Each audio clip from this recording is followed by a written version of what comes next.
Authentique et humaine, elle parle avec franchise.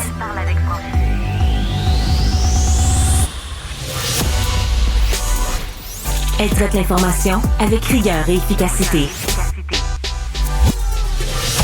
Une approche fraîchement moderne de l'actualité. Isabelle Maréchal. Un très bon lundi de congé à vous tous, à ceux qui avaient l'occasion de prendre une journée de repos. Profitez-en bien. Il fait un peu frais dehors, mais quand même, c'est une belle journée d'automne. Et pour tous ceux qui, comme nous, sont au travail, on pense aux gens qui sont dans le réseau de la santé, les gens qui travaillent sur la route, eh bien, passez les 2 prochaines heures avec nous. Ça sera un bon remède pour cette journée-ci. J'ai plein de choses à vous raconter aujourd'hui, mais surtout, je vais vous proposer d'entrée de jeu de discuter avec un homme de radio. Mais je dirais plus que ça, c'est un homme de parole. C'est un homme qui a jamais eu peur des mots. Et c'était surtout, pour mon père, Jean-Louis, c'était surtout un gars qu'on pouvait écouter avec beaucoup de fiabilité. Mon père vous adorait, Gilles Proulx. Merci beaucoup d'être là. Ah oui, elle est très touchée par ça, ton papa, oui. Ah oui, mon père était un grand fan de Gilles Proulx. Parce que moi, je me rappelle, à tes débuts, je t'entendais à Radio-Canada 6,90, tu faisais de l'affaire publique. Oui. Et puis, je ne pouvais pas m'imaginer qu'Isabelle Maréchal pouvait être dans l'orbite de la radio privée. Mais complètement. En fait, j'ai fait plus de radio privée que de radio publique même. Maintenant, oui. Mais parlons de votre carrière à vous, Gilles, parce que dernièrement, vous avez, et c'est ce qui m'a donné le prétexte pour passer du temps à votre compagnie aujourd'hui, vous avez publié avec René Villemure « Ne jamais se taire oui. qui reprend des grands pans de votre... avec Rémi Villemure, bien sûr, qui reprend des grands pans de votre carrière. On revient sur plein d'éléments de vos échanges avec Rémi Villemure.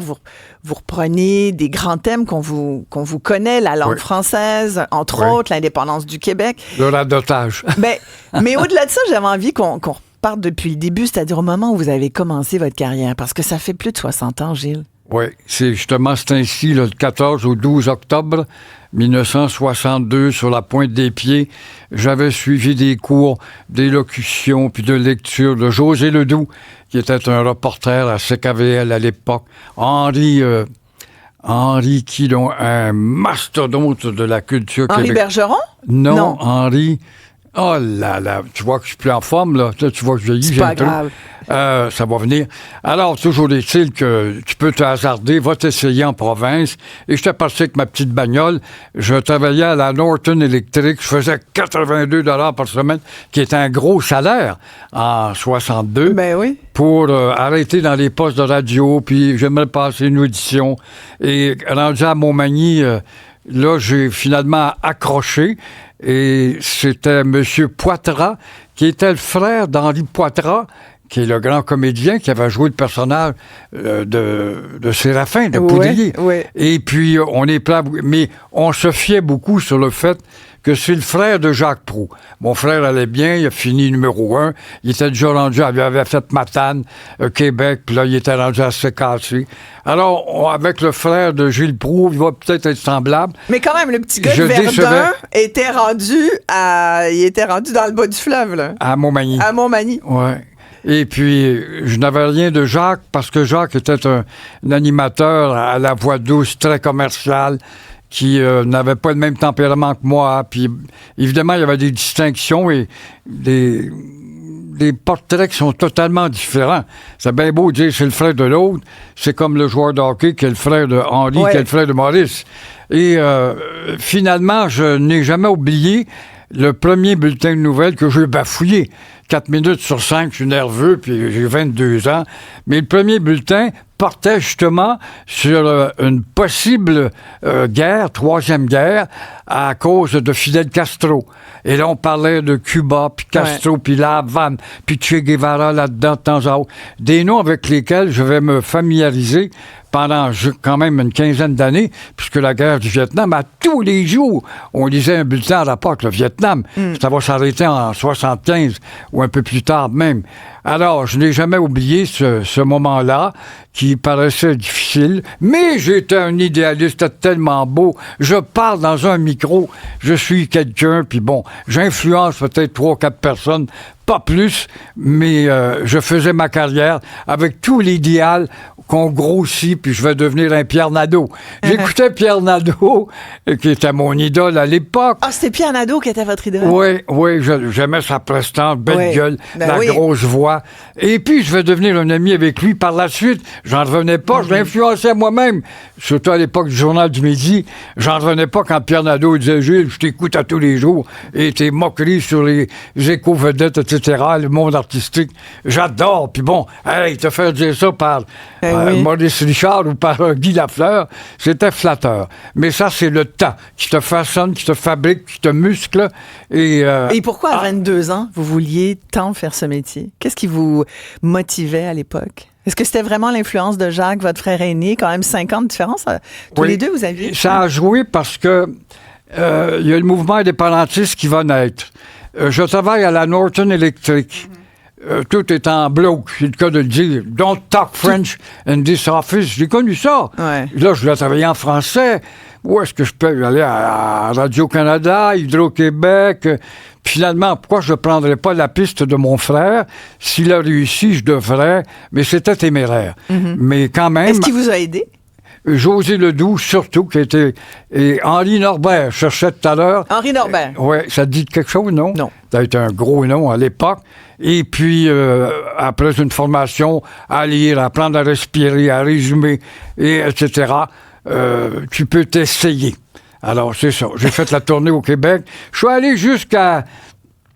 Là où il y a le zoo de la nature, au lac Saint-Jean en haut. À Saint-Félicien? Saint-Félicien, il y avait un petit poste de radio là. Un gars m'avait reçu, je vais te payer un café, raconte-moi.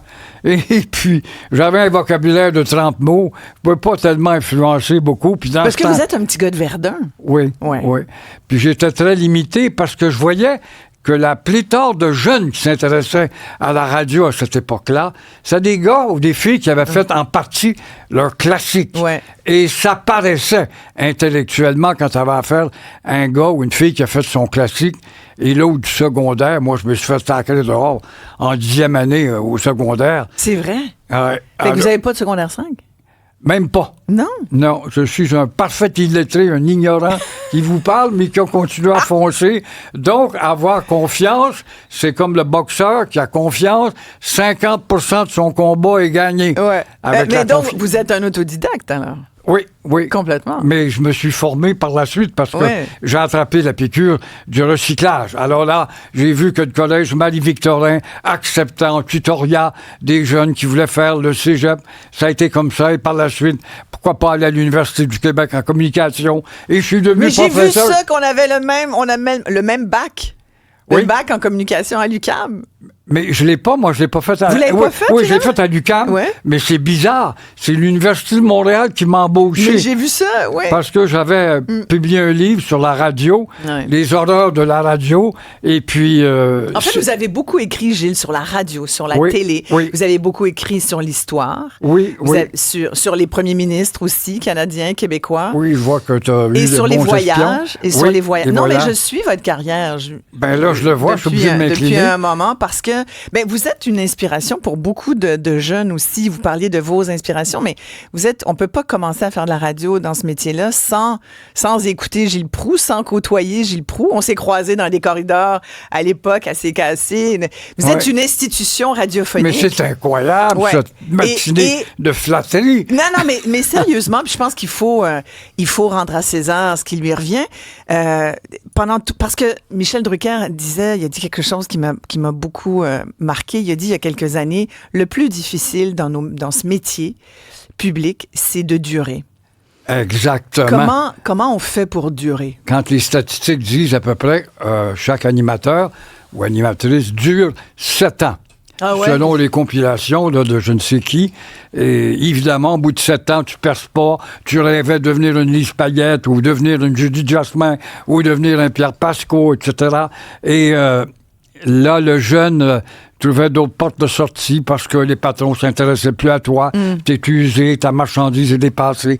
Et on change souvent de mode. Et c'est encore plus vrai aujourd'hui, vous trouvez pas? Plus que jamais. Alors là, le jeune, qu'est-ce qu'il fait? Il se dirige vers le métier d'attaché de presse. On les a vus beaucoup se faufiler pour aller vers cette discipline-là. ou d'autres choses, relations publiques. Je reviens avec ma question. Comment on fait pour durer? Durer, c'est durer dans le cœur des gens aussi. C'est rester toujours pertinent, toujours avoir l'impression d'avoir quelque chose à dire ou en tout cas d'être capable de défendre un point. Dans votre style de radio, à vous, c'est une radio percutante, d'opinion. Oui. Vous avez déjà dit opiniâtre, mais bon, c'est sûr que c'est un show aussi. Gilles Proulx. Oui. C'est un personnage à la radio. Il le fallait pour sortir de sa distraction en auditoire. La radio a changé. À tous les 10 ans, elle subit des vagues. Son âge d'or, dans la décennie 30-40, on commence à développer les affaires publiques à cause de la guerre. 1960, c'est le temps que ça change. Toute la politique va vers Québec. Alors, on favorise Québec. Les grands bulletins, on les rallonge. Les commentateurs vont apparaître ensuite vers 1980. Le phénomène Pierre Pascot, les Rambo des ondes. Ouais. Le Devoir nous avait qualifié, moi, Pierre Pascot et Arthur, les Rambo des ondes. Bon, c'est la période des stentors. C'est la période de ceux qui donnent des coups de poing sur la table et qui vont un peu plus loin dans l'audace verbale. Ça pognait. Et ça aidait parce que la cote montait. Est-ce que ça pogne encore? Je ne sais pas. Si je devenais derrière votre micro avec le Journal du Midi, je pense que je pourrais faire rire l'auditoire. Vous en avez mis des gens, pour pas dire foutu, je dirais... en bas de l'escalier? Oui, oui.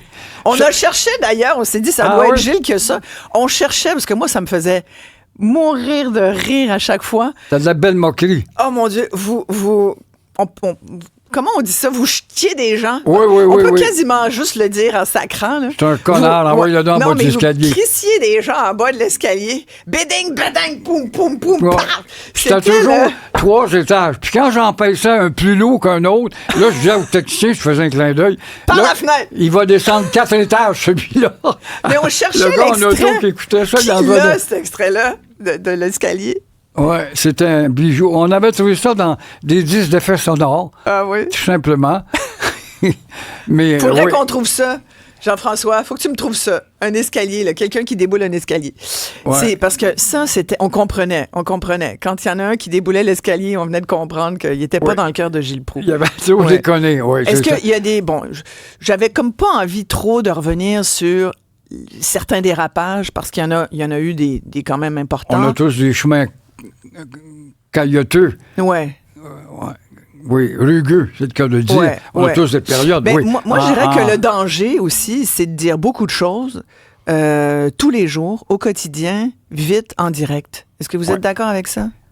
Avec des patrons qui te poussent derrière et puis qui te disent « Allez, Gilles Proulx, soit encore plus Gilles Proulx que Gilles Proulx. » Exactement, parce qu'il y a un danger à nous encourager. On a atteint un plafond à un moment donné, puis là, on satisfait un certain auditoire qui exige toujours plus et plus et plus. Mais là, tu as vidé ton sac. Tu n'as pas la matière pour aller parce que c'est pas ton domaine. Faut vraiment être très habile pour maintenir 3 heures de temps seul. Pas avec 10, 12 satellites autour de toi. Alors, Pascot, Proulx et Arthur, puis quand je nomme ces noms-là, je dis Arthur, puis Proulx, la radio trash, c'était pas de la radio trash, c'était de la radio moqueuse, c'était de la radio instructive à la fois, qui faisait découvrir les nations du monde. J'ai prouvé que j'aimais l'humain et ses cultures d'ailleurs, et puis assaisonné de connaissance de l'histoire. Alors, pour un fou, puis un stentard, puis une trash, c'est pas vrai. C'était trash à un certain moment, faire rire le camionneur, faire rire le gars qui s'intéresse pas plus qu'il ne le faut aux affaires publiques, ou faire rire la personne qui voudrait réfléchir, ou encore l'autre qui va entendre parler de Gilles Proulx. Bon, il arrive de la Corée du Nord, il arrive du Yémen, il arrive des pays impossibles. Alors, il y avait quelque chose à écouter. Mais ce qui m'a déçu, Isabelle, puis vous me demandiez la durabilité, puis effectivement, j'ai 62... Non, mais j'ai bien vu que vous n'avez pas tout à fait répondu, mais j'allais vous la reposer tout à l'heure. Faut pas se gêner. Mais la durabilité, moi, je l'associerais au fait que je n'ai jamais été une vedette. J'ai été un gars connu, relativement connu. Très connu. Mais on ne m'exhibait pas à toutes les émissions le dimanche soir pour m'inviter. Gilles Proulx fait ci ou Gilles Proulx va faire ça. J'ai pas été surexposé à la télé, à l'exhibitionnisme, si on veut. J'étais en retrait, un gars seul. Je suis un très grand solitaire. Alors, Et vous êtes très différent dans la sphère privée aussi. Oui. C'est pour ça que je vous parlais du personnage tout à l'heure, parce que je vous connais un peu dans la sphère... Bon, enfin, on n'est pas intime, mais on se croise parfois. Ouais. Et vous êtes... Et les gens qui vous connaissent le disent aussi. Gilles Proulx, c'est un personnage à la radio. Dans sa vie, il n'est pas du tout comme Gilles Proulx radio. Oui, c'est très vrai. Est-ce que c'est la gêne qui me fait agir? Pourquoi, quand j'ouvre un micro, je deviens enragé? Ça dépend. Pourquoi? Il y a des piqûres.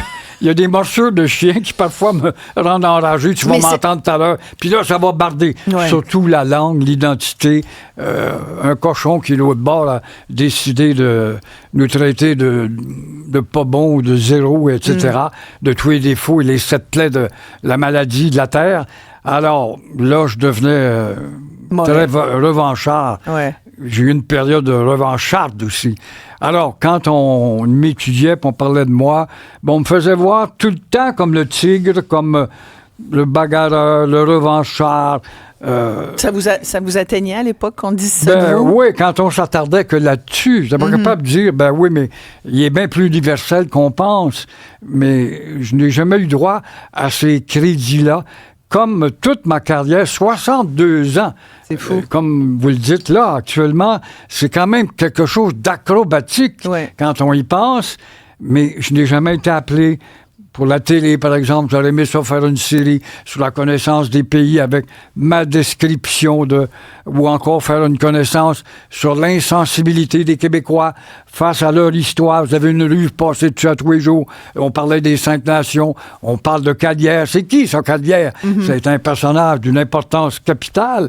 Alors, on sait juste qu'il y a une pointe aujourd'hui. Hein? On sait seulement qu'il y a une pointe. C'est à peu près la pointe, effectivement. Alors, c'était ça. Voyage, amour de langue. Est-ce que vous diriez que vous avez été mal compris, incompris jusqu'à un certain point? Je pense que, oui, les épiciers de la radio, c'est comme ça que je les appelais, parce qu'avant, il y avait le directeur des émissions, qui généralement était plus instruit que nous. Il avait fait un classique, il avait déjà travaillé au micro, mais là, avec le temps, le directeur commercial devient beaucoup plus important que le directeur des émissions. Comment ça? Le directeur commercial, t'as écouté, hier, t'as fait ceci ou t'as fait cela, et puis, ça a tiré combien ton émission hier? Ah ben oui. Oh, ça a fait 22 000. Oh, écoute, à l'autre poste, l'autre a eu 82 000.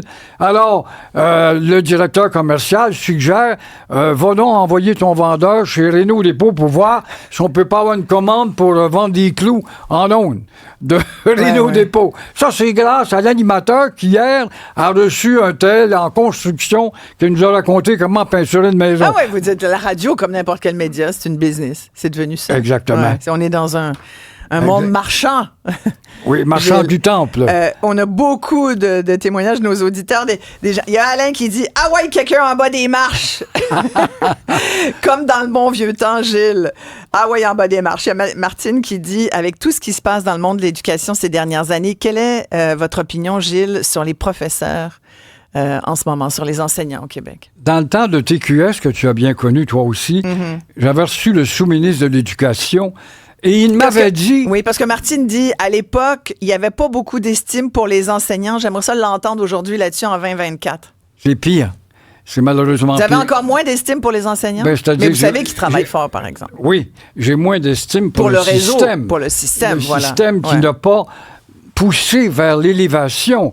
Et il me disait 50% du corps professoral est incompétent. Ils peuvent bien avoir un bac en enseignement, mais moi, je suis professeur en histoire, ils ne peuvent pas élaborer sur un sujet ou un autre. Il y a beaucoup de superficialité, le titre du diplôme, mais ça ne transmet pas, en tout cas, une connaissance, une pédagogie qui va te rester dans la tête du petit gars ou de la petite fille qui va dire « Moi, c'est une professeure. Je suis devenu un maniaque d'histoire. On pense que je suis un historien. Je ne suis pas un historien. » Comment vous êtes devenu un maniaque d'histoire? Grâce à une professeure, j'étais en 4e année.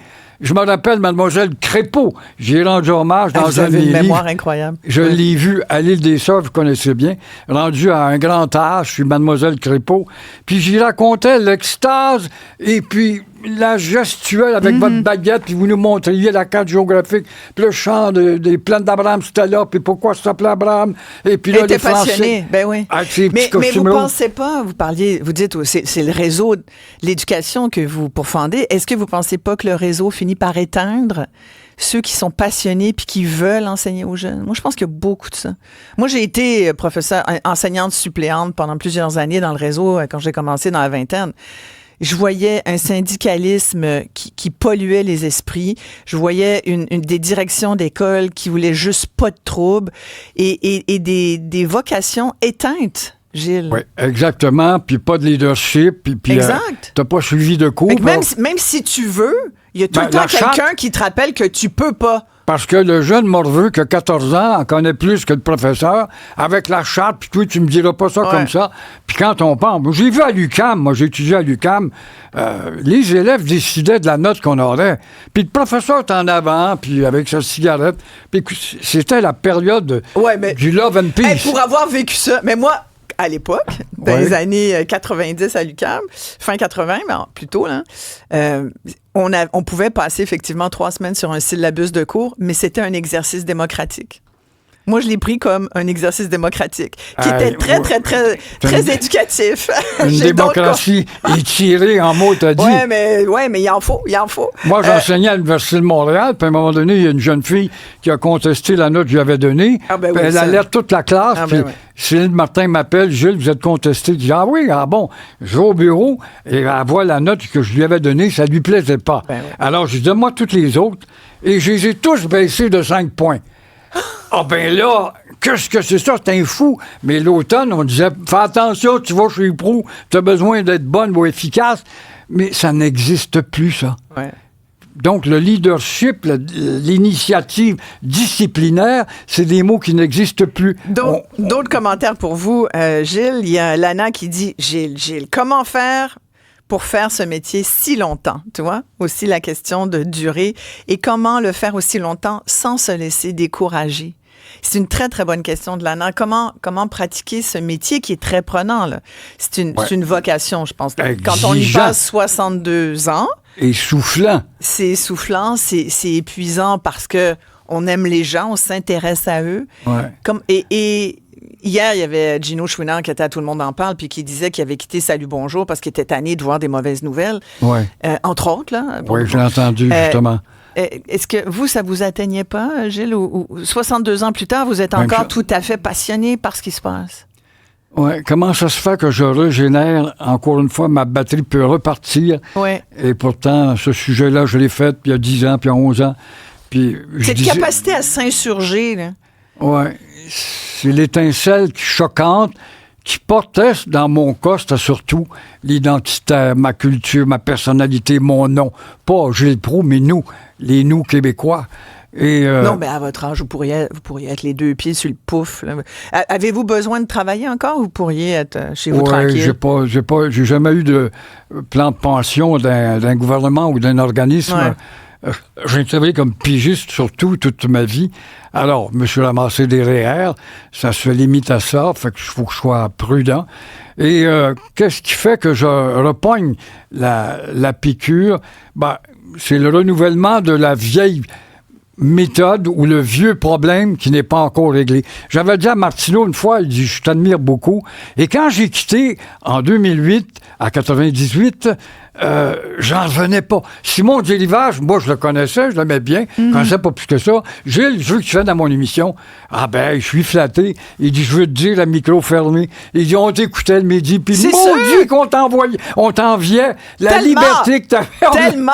Mais ça vous a coûté cher, cette liberté de parole-là. Vous avez payé une couple de fois pour... On t'isole, puis t'es pas bon pour d'autres postes. Et je vais vous faire une confidence, Gilles Proulx. Oui. Moi, il y a déjà un patron qui m'a engueulé comme du poisson pourri dans son bureau. Oui. À l'époque. Puis il me disait, tabarnak, Isabelle, t'es supposée être la Gilles Proulx. Ah! Veux-tu faire comme Gilles? Je me disais, voyons. Mais c'est ce qu'une femme pourrait jamais être. Ce que vous avez été à la radio, moi, je peux pas sacrer en ondes. Je suis sûre qu'il y a des gens qui vont écrire pour dire, elle a dit tabarnak. Ce n'est pas moi qui le dis, c'était mon ancien boss de l'époque. Mais on me disait ça. On me disait soit la Gilles Proulx, soit ci, soit ça. C'est difficile parfois de rester soi-même face au public. Ça, c'est le public, c'est pas ça. Mais c'est difficile parfois de résister à ça, à tous ceux qui pensent qu'ils savent mieux que nous qui on doit être. Exactement. Vous l'avez vécu, ça aussi, Gilles? Beaucoup. Puis je me rappelle, j'avais dit à Richard Martineau, Gilles, je t'écoute, ça, je trouve que t'es libre, j'en reviens pas. Mais lui, c'est un gars qui a utilisé la liberté de parole. Mais je disais, Richard, dis-toi bien une chose, moi, mon problème, ça a été de m'illusionner que nous étions, ce micro-là, des éléments de changement de mentalité. Vous pensez pas qu'on Avec l'est? la révolution tranquille, tout va changer. Rien n'a changé. On est encore à la case zéro. Sinon, on a calé davantage, surtout en matière de culture, en matière d'amour du Québec, en matière de la langue. On n'a pas évolué. J'entends les petites filles à la météo avec leurs baguettes, tout ça. Puis je pense à Bernard Landry, j'y avais dit ça. Il dit, maudit que t'as raison. Dans la belle province, ce soir, là, on prévoit 2 coups de nez. Là, dans la province partie-est, la province... pas capable de dire dans le Québec, défaites-vous c'est le mot l'expression. province qui vous... Province, c'est un mot colonial, maudite folle. On a Nathalie au bout du fil. Bonjour. Bonjour, ça va bien? Ça va très bien, et vous? Oui, ça va, merci. À Isabelle, je suis contente de te parler. Je suis très contente. Merci. Très contente. Toi aussi, tu vas durer à la radio. Ah, ben merci, vous êtes bien fait. Oui. Pourquoi M. Proulx? M. Proulx, c'est parce qu'il est franc.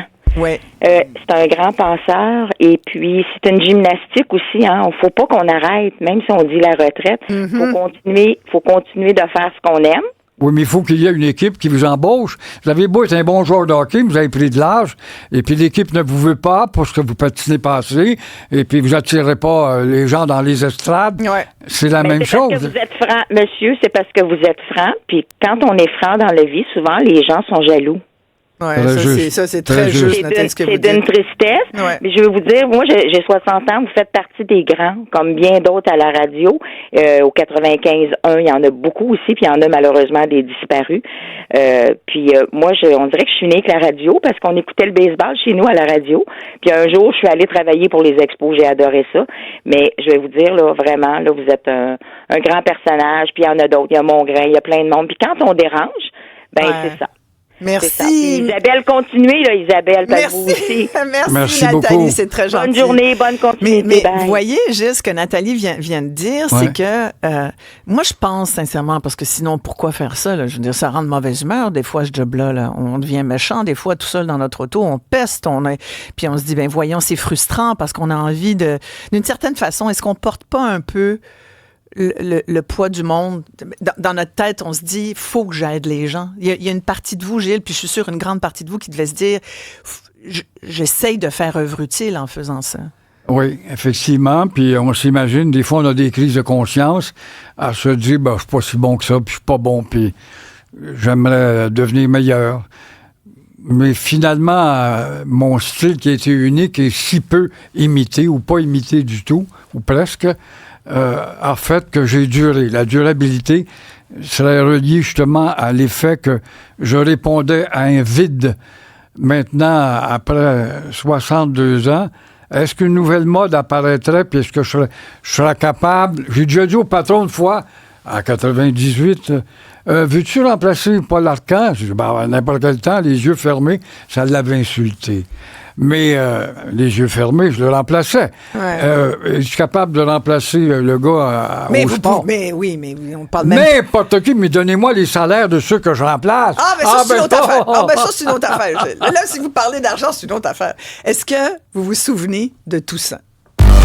Je pense que Gilles Proulx, c'est un homme intelligent. Je commence à en avoir plein le casque de mon mari Ted. Il ne me touche plus.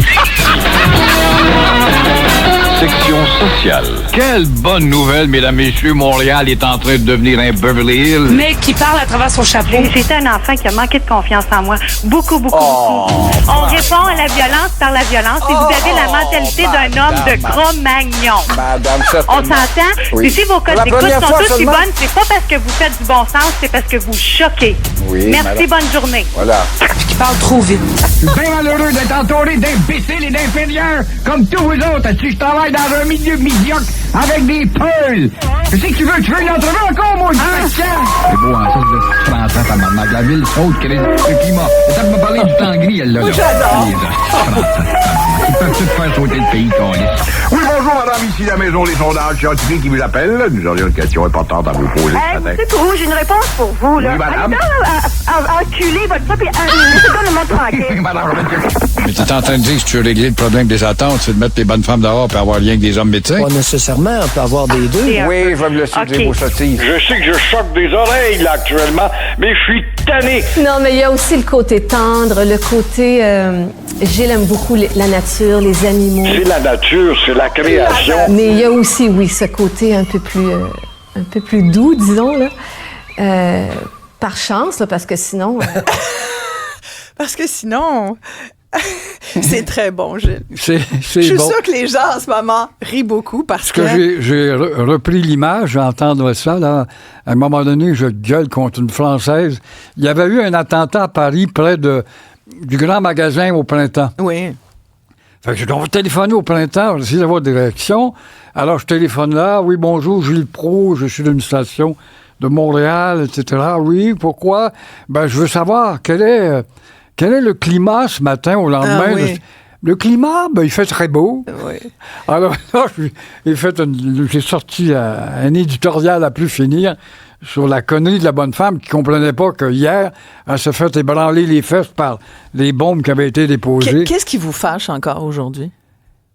La non-évolution. Ouais. On est encore à la case zéro. La langue. De 1960, la Révolution tranquille. Explique-moi, Isabelle, avec la Révolution tranquille, était d'une période de rattrapage. On a bondé l'Université de Montréal le soir, des cours le samedi, dimanche. On a bondé l'UQAM, on a bondé l'Université de Laval. Sherbrooke, pareil. Alors là, il y a des 300-400 000 personnes qui vont à l'université tout d'un coup. Et au bout de 30-40 ans, est-ce que le niveau collectif a monté? Absolument pas. On a reculé. On est plus matérialiste, plus individualiste, bien sûr. C'est tout ce qui compte pour ma personne. On est plus éduqués quand même. On est plus éduqués.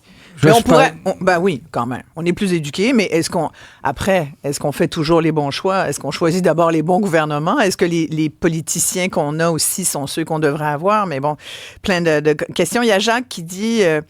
vous venez un peu d'y répondre à Jacques qui voulait savoir qu'est-ce qui vous décourage le plus de l'évolution. Et qui va défendre le français, dit Gilles, quand vous serez plus là? La blonde à Martineau. Sophie? Probablement, elle est tenace et ça me plaît beaucoup. J'aime beaucoup la lire.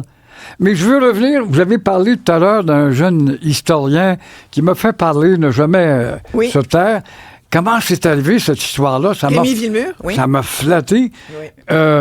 Mes échanges avec Gilles Proulx, titre-t-il Le délinquant des ondes. Oui. Moi, j'aime bien ce titre, Les délinquants des ondes.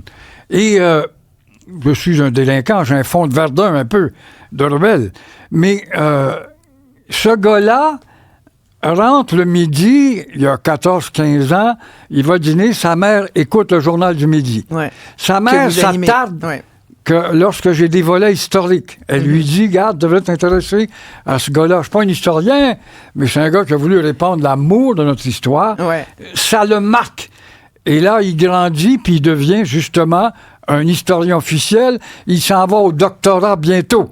Tout ça est parti des ondes qui ont pénétré dans une cuisine et ça a influencé différemment l'ensemble. Mais Gilles, je vous le dis, vous avez inspiré beaucoup de jeunes et de moins jeunes et je pense que vous continuez à le faire. Regardez tous les gens là, qui nous textent. Là, je peux même pas lire toutes les questions parce que là, il y a des questions d'auditeurs qui sont très spécifiques. Puis là, si je les dis, là, on est parti pour une autre demi-heure. Mais il y a vraiment beaucoup de gens qui veulent que vous continuiez. Vous voyez faire ça combien de temps? Je veux bien, mais si l'équipe ne me veut pas, je veux monter, mais j'ai dit à Pierre Carl, je fais des blagues, puis il m'appelle me féliciter. Mais fais-moi jouer sur ton quatrième trio, Pierre Carl. Mais l'histoire, ça vous fascine. Il y a les pays, il y a quelqu'un qui dit quel a été le pays que vous avez préféré, votre coup de cœur. Combien de pays, d'abord, vous avez visité 102. Et quelle est votre culture? 102 pays. Ouais. Alors, François, vous avez votre réponse. Quel est le coup de cœur pour vous parmi tous ces pays? Moi, je suis un amateur de photos et c'est indéniablement le Maroc. Ben oui, vous êtes un grand ami du Maroc, oui, je suis un citoyen honoraire même du Maroc. Et la Comment diversité, les couleurs, les cultures à l'intérieur, les Berbères, les Arabes, les Français, les Espagnols qui ont laissé leur signature, l'Empire romain, etc., même Patton à la Deuxième Guerre. Alors, il y a des souvenirs de tout cela dans ce pays où tu fais un pas et te contactes, un peu comme à Paris, les bâtisses nous parlent. Vous voyagez encore? Oui. Le dernier voyage que j'ai fait sur la basse Côte-Nord. Je suis allé chez les Amérindiens, mes confrères, où un dénommé Michel Jean me traite de raciste. Ce grand bonhomme qui est adopté maintenant par la France. Alors, il va être inattaquable. Mais Gilles Proulx, c'est un raciste. Ça me blesse. Ça me blesse parce que j'ai été président de la fête au Danak.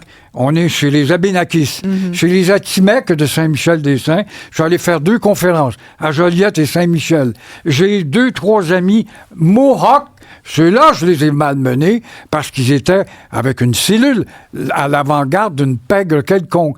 Mais voilà qu'on globalise, Bruce n'est raciste, mais c'est de subir l'ignorance lourde où ces gens-là ont un rayonnement puis te laissent toujours un fond, quelle que soit la défense que tu peux...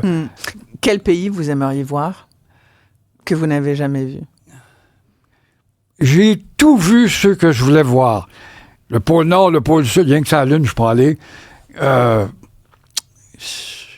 Nouvelle-Zélande, j'ai tout fait ça. La Calédonie. Vous êtes allé au Japon et tout ça? Le Japon. J'ai visité... À un moment donné, j'ai eu une piqûre.